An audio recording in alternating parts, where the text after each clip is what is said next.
Hello, guide friends. It's Noe, one of your Vineyard Next ministry coordinators.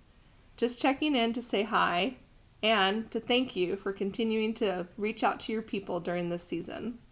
I know it's been challenging for a lot of us in lots of different ways, so the fact that you're reaching out means a lot. Before I share a quick message from Roger Wilson, I wanted to let you know about that news I promised. First Steps is happening. Yep, right now.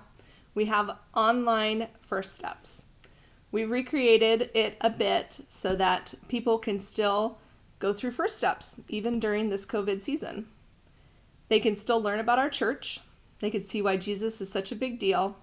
And then they'll also learn about what's going on ministry-wise at church and some serving opportunities. Because the church isn't closed. The building might be, but our church is not shut down. So we'll need you to be matched with those people as they come out of the class once it's completed. And so you may get something in your email box. Please keep your eyes open and see if we've matched you with someone that you get to be a guide for. So thanks again for being committed to this new way that we're doing church, where we come alongside others, encourage them, and help them take their next steps. You guys are a blessing. Thanks. Bye. Well, hey there, it's Roger. I hope y'all are doing well. I hope you and your families are healthy and well, and we're sure praying for you right now during this season. Hey, this is a message that I just wanted to send out to our guides, maybe just something to kind of maybe refuel you a little bit related to your role as a guide. You know, since we've moved away from this physical contact environment to a more virtual contact environment over the last 6 weeks or so. I don't know. For some people, I've heard feedback that it's actually maybe been a little bit easier for them to connect and contact people. For others, it's been more difficult because of the challenges with technology, things like that. But I just wanted to just send you a message, just encourage you. Number one, just to say thank you for what you're doing. It really does matter.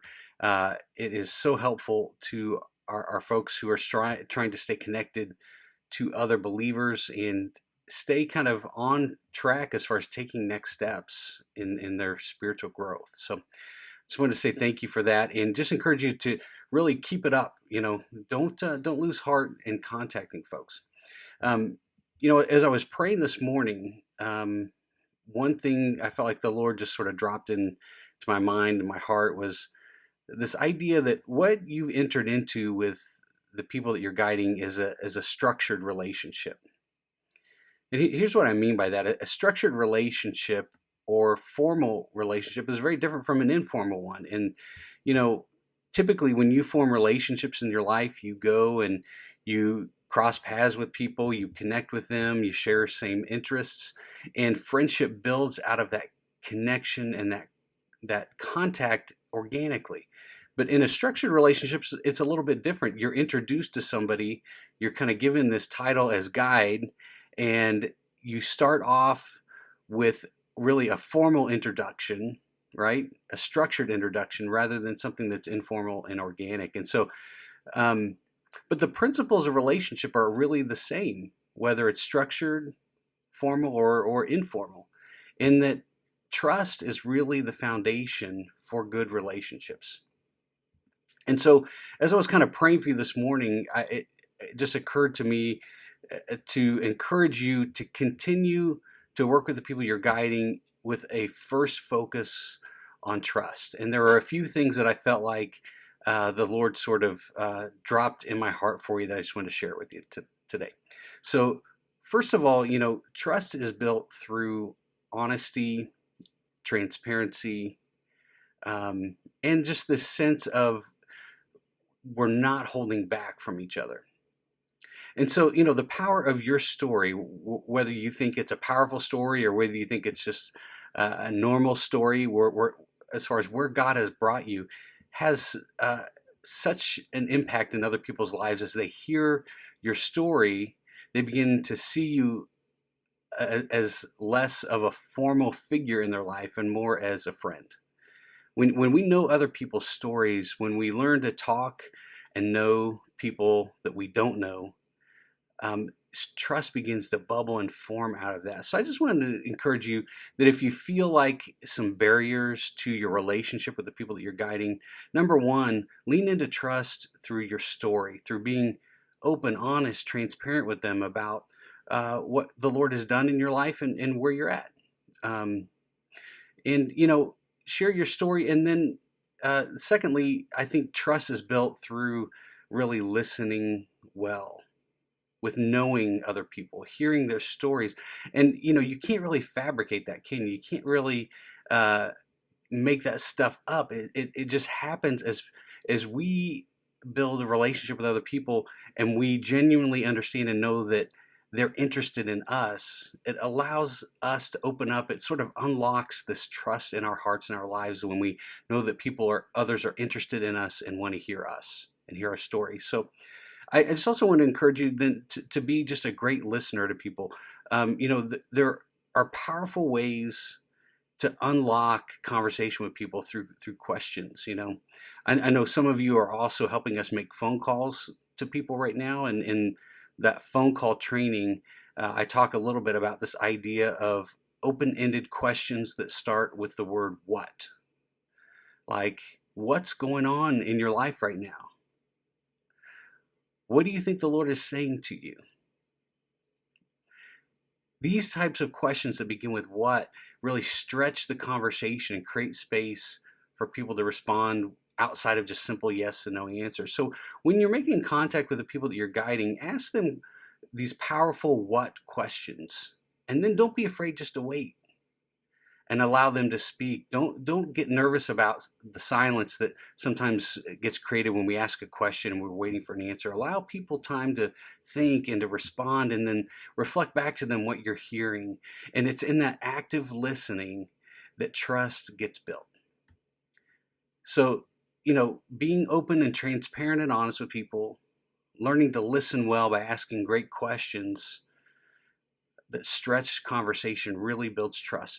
And here's the third thing I really want to encourage you in as a guide is, and many of you are already doing this, so this may be just a friendly reminder, is really pray and listen to the Lord. Pray and listen to the Lord when it comes to the people that you're guiding. Don't make this assumption that the Lord speaks to other people and not to you. Really pray for the people that you're guiding and listen to the Lord. Allow him just to speak. And I've heard a lot of cool stories about people who have really listened to the Lord and followed the prompting of the Lord in things like the time of day to call somebody, or when to reach out to them, or even questions to ask somebody. And the Lord really does work. In the class that the weekend experience we run called Knowing Rediscovered. I know some of you attended that when Jamie Winship was here. We're actually working on getting that experience online right now so that people can take it. But the whole kind of premise of Knowing Rediscovered is this idea that the Lord is speaking, and he wants us to listen and hear. And there are two really powerful questions that Jamie and his wife sort of open up in the Knowing Rediscover curriculum. And the first question, and he actually preached on this when he was with us, is to ask the Lord, God, what do you want me to know? And just listen for the Lord's response. Lord, what do you want me to know? And the second question is, Lord, what do you want me to do? And so I just want to just encourage you in your prayer life, ask those questions specifically concerning the people that you're guiding. Lord, what do you want me to know? And what do you want me to do? And just follow the Lord's lead.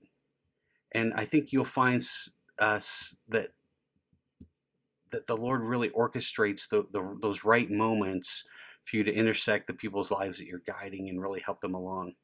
So those are just three things that I felt like the Lord wanted me to encourage you with.